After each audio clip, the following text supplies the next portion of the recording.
Hello, I'm Mark Murawski, Lycoming County Transportation Planner, and this is part of a continuing series of the Lycoming County Transportation Plan, moving in the right direction.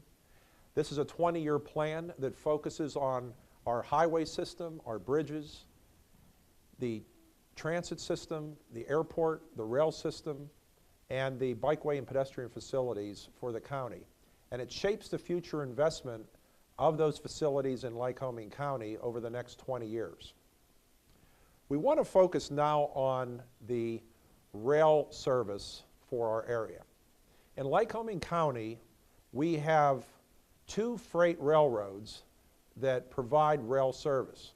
We have no passenger rail service. The freight railroads consist of Norfolk Southern, which is a Class 1 railroad or a major railroad system serving the United States. And the other freight railroad is the Lycoming Valley Railroad, which is operated by the North Shore Rail System as a part of an overall short line system of railroads serving central Pennsylvania. That rail system is owned by the Cedar-Cog Joint Rail Authority, and they have a contract with Lycoming Valley Railroad to provide the service and to maintain the trackage. So first we want to talk about the Norfolk Southern Rail System. We are served by the Harrisburg-Buffalo Main Line, which means that Norfolk Southern operates that railroad at their Harrisburg intermodal yards at Rutherford, and they run that line all the way to Buffalo, New York, and they largely transport coal products along the rail system. This railroad system is shown in the blue on the screen, and it consists of a little over 35 miles of rail lines, and that rail system is in pretty good state of repair. The other part is the line shown in red, which is the Lycoming Valley Railroad short line system. Now this rail system was taken over when Conrail divested its rail lines back in 1996, and that property was purchased by the Cedar-Cog Joint Rail Authority. The primary purpose of the rail authority is to preserve rail service to industries that need it. And they have been operating since 1983 as a rail authority. And since that time, there have been many companies that might have otherwise gone out of business had the rail authority not restored rail service to those areas. And this certainly would have been the case in Lycoming County back in 1996 had the rail authority not purchased the Conrail lines.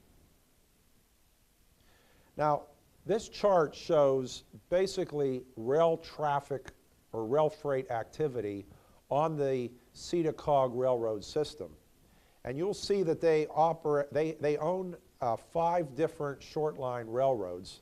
We are LVRR, or Lycoming Valley Railroad. And you'll see that the carloads of freight have increased fairly strongly since 2006, where we were a little over 14,000 carloads a year serviced on the Lycoming Valley Railroad, and now we've exceeded well over 17,000 carloads where data was available at the end of 2011, or a 19% increase over that 5-year period of time. Now, much of that increase also had to do with the Marcellus Shale gas drilling activity, because Marcellus Shale rail service is important to serve that industry in terms of transporting frac sand to frac the wells system, and also to transport drilling equipment and chemicals and other types of commodities that the rail system needs. So over 25% of all of the railroad traffic that's serviced by the LVRR system is related to Marcellus Shale. Now this chart also shows basically that of the freight railroads and the 9 counties that Cedar-Cog Joint Rail Authority serves, the Lycoming Valley Railroad in Lycoming County is the backbone of that system. And although we have about 35 miles of rail line that goes through our county, we have 31 rail freight customers or industries that rely on this service supporting over 1,600 good-paying jobs. And this traffic, as I said, has remained strong, and due to the fine marketing efforts of the North Shore Railroad folks, we anticipate seeing continued strong growth in our rail system. And in fact, there was a recent Tiger II application that the Federal Railroad Administration approved that made over a $10 million investment in upgrading our rail freight infrastructure that not only supports the Marcellus Shell industry, but other companies in the region. So all of those projects were done and approved. Another challenge we've seen was the destruction of the Loyalsaw Creek Railroad Bridge, destroyed by Tropical Storm Lee in September 2011. And I'm pleased to report that the Rail Authority has completed design of the new bridge, which will provide a much better waterway opening for floodwaters, so that will help lessen the severity of flooding in the Montoursville area.